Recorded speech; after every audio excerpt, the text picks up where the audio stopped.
Just letting you know this is only my spoiler first impressions of the episode. Check my pinned comment for a free gift related to this video. And to watch my unfiltered reactions with exclusive bonuses, join my Asha Media TV Club. The link is in the description box below. Now, here's my afterthoughts of this episode of Fringe. Alright, so, there's a lot. I'll tell you honestly what I'm thinking of is, at the time this episode aired, I can't imagine the debate that went back and forth for fans online and forums and blogs and videos. Well, back then, I don't know how big it was with YouTube. But, just with the back and forth of the right and the wrong, the good and the bad, of Walternate versus Walter, Prime verse versus Red verse. Because it's very reminiscent of just the common thing with any type of feud or war between two sides. You know, does one side deserve it over another? As a viewer watching two sides at odds, and considering that you have one now taking serious action to save his world at the expense of another, it begs me to wonder if that's even useful anyway. Considering that he does say in this episode, Walternate, that their attempts at reversing the damage isn't really working out as fast as they want it to. So essentially, even if he's not trying to reverse the damage, aren't their worlds going to collide anyway because of the rift? I've been trying really hard, everyone, as much as I possibly can, to the best of my understanding. And keep in mind, I don't remember everything, okay? Even when I'll read a comment and I'll try to take note of it, I'll screenshot this and that. And some things resonate more than others.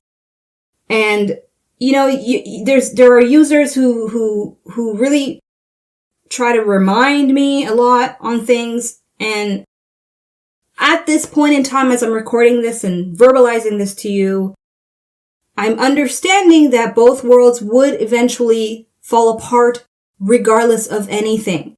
And with the observers in the picture, as I said in my previous reaction, because they're watching and because they come from a future, it's like, isn't it not inevitable that at some point there is going to be an intervention from them to prevent one world from dying, since they come from a future, and it has to at least be this one or the other one?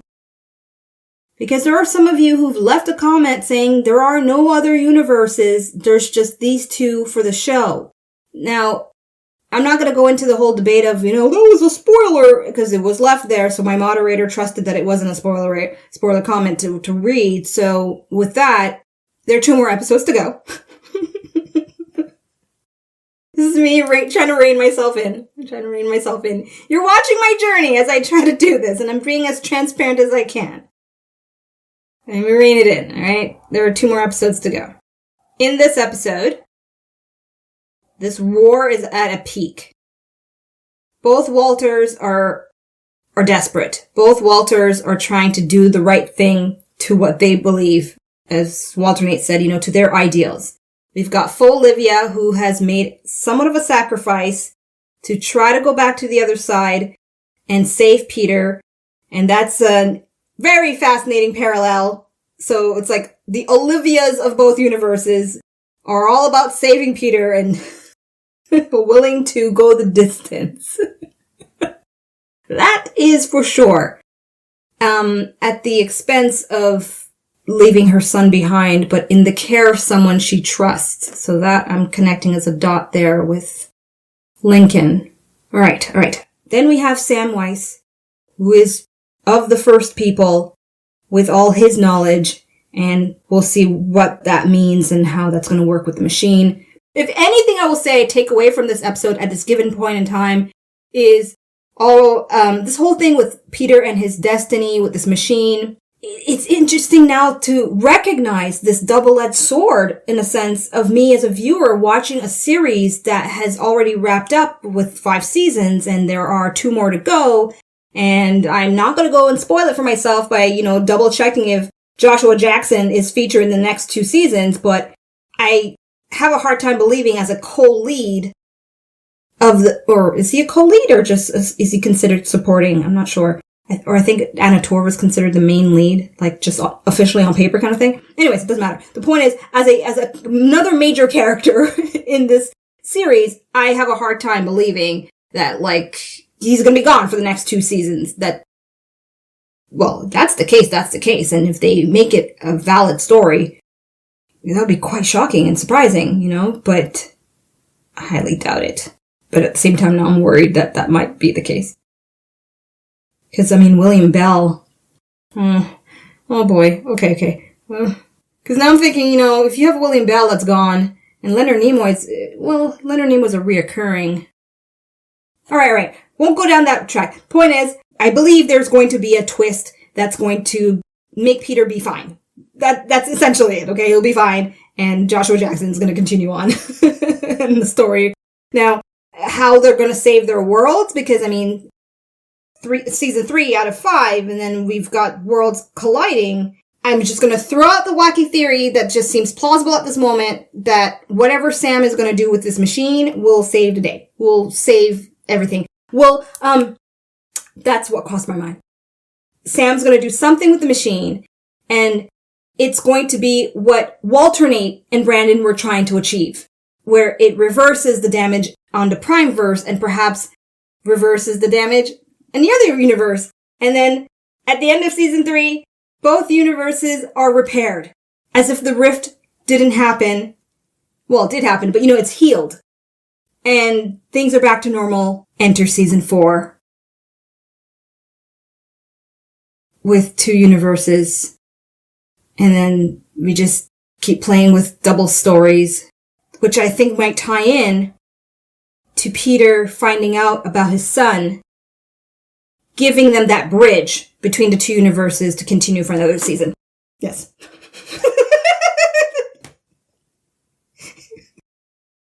Lifelong habits, people. Lifelong habits.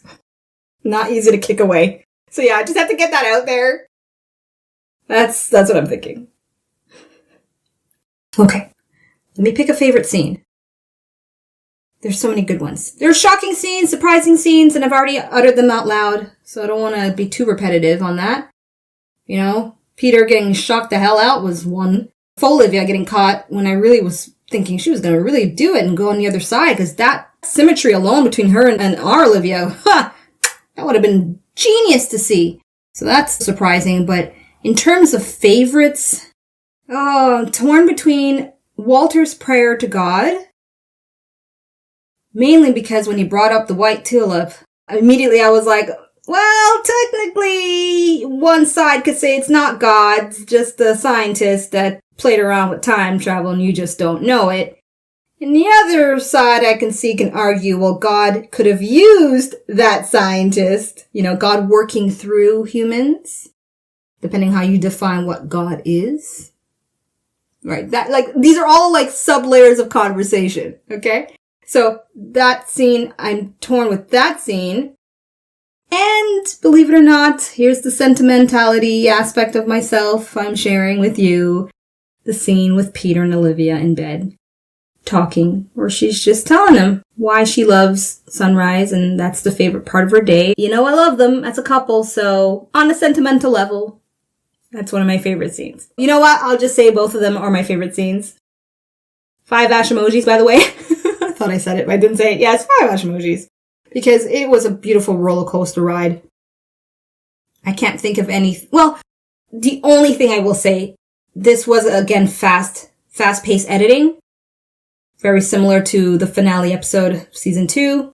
Lots crammed in. But the pacing with the fast editing is slightly slower, where I was able to not feel too overwhelmed and too oh my god. But there was a lot of info divulged, and I'm sure I've missed a bunch of stuff, and that's where you come in if you are so willing and so kind to fill in the blanks of what I've missed in this episode that doesn't lead to spoilers for other stuff. Okay? Yeah. There you have it, people. That's my reaction. Episode 20, 6:02 a.m. Eastern Time. I'll never look at that time the same again. Every time I see it, I'm like, Fringe episode! For now, if you want access to my full reaction to this episode and all other episodes of Fringe, details on joining my club and getting that very early access is in the description box below for you. So you know the drill. Until my next reaction, I thank you for tuning in. Peace out. Thank you so much for watching. Be sure to subscribe and check out my other videos.